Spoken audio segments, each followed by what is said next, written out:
butterfly stammered itself in my curious hands. "A boy in the playground," I said, "told me to fuck off." And a thrilled, malicious pause salted my tongue like an imminent storm. Then, uproar.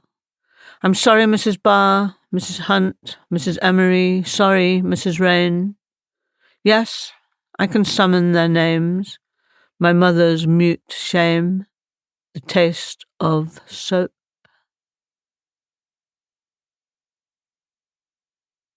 Nostalgia. Those early mercenaries, it made them ill, leaving the mountains, leaving the high, fine air to go down, down. What they got was money, dull, crude coins clenched in the teeth, strange food, the wrong taste, stones in the belly, and the wrong sounds, the wrong smells, the wrong light, every breath, wrong. They had an ache. Here, doctor. They pined, wept, grown men. It was killing them. It was given a name.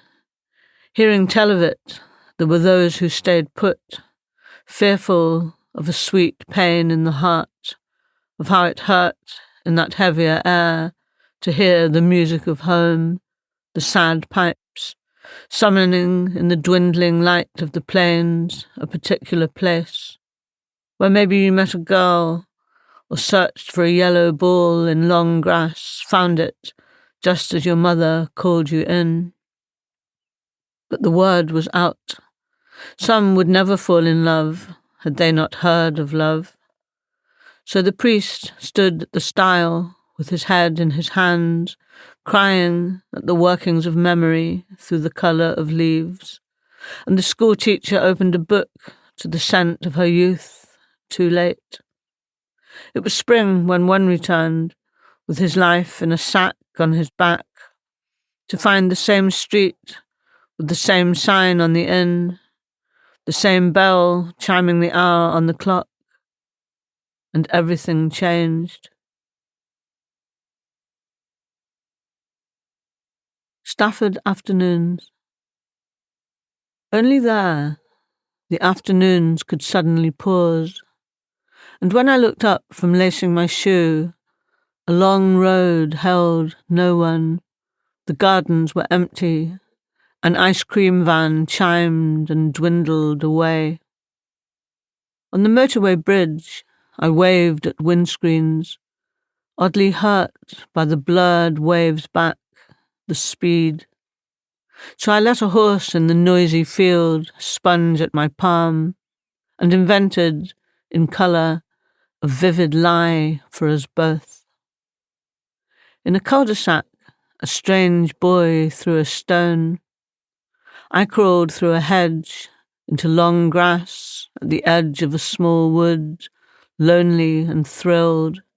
The green silence gulped once and swallowed me whole. I knew it was dangerous, the way the trees drew sly faces from light and shade. The wood let out its sticky breath on the back of my neck, and flowering nettles gathered spit in their throats. Too late. "Touch," said the long-haired man who stood, legs apart, by a silver birch, with a living purple root in his hand. The sight made sound rush back, birds, a distant lawnmower, his hoarse, frightful endearments, as I backed away, then ran all the way home, into a game where children scattered and shrieked, and time fell from the sky like a red ball. Brothers. Once, I slept in a bed with these 4 men, who share an older face, and can be made to laugh, even now, at random quotes from the play we were in. There's no way in the creation of God's earth, I say. They grin and nod. What was possible retreats and shrinks, and in my other eyes, they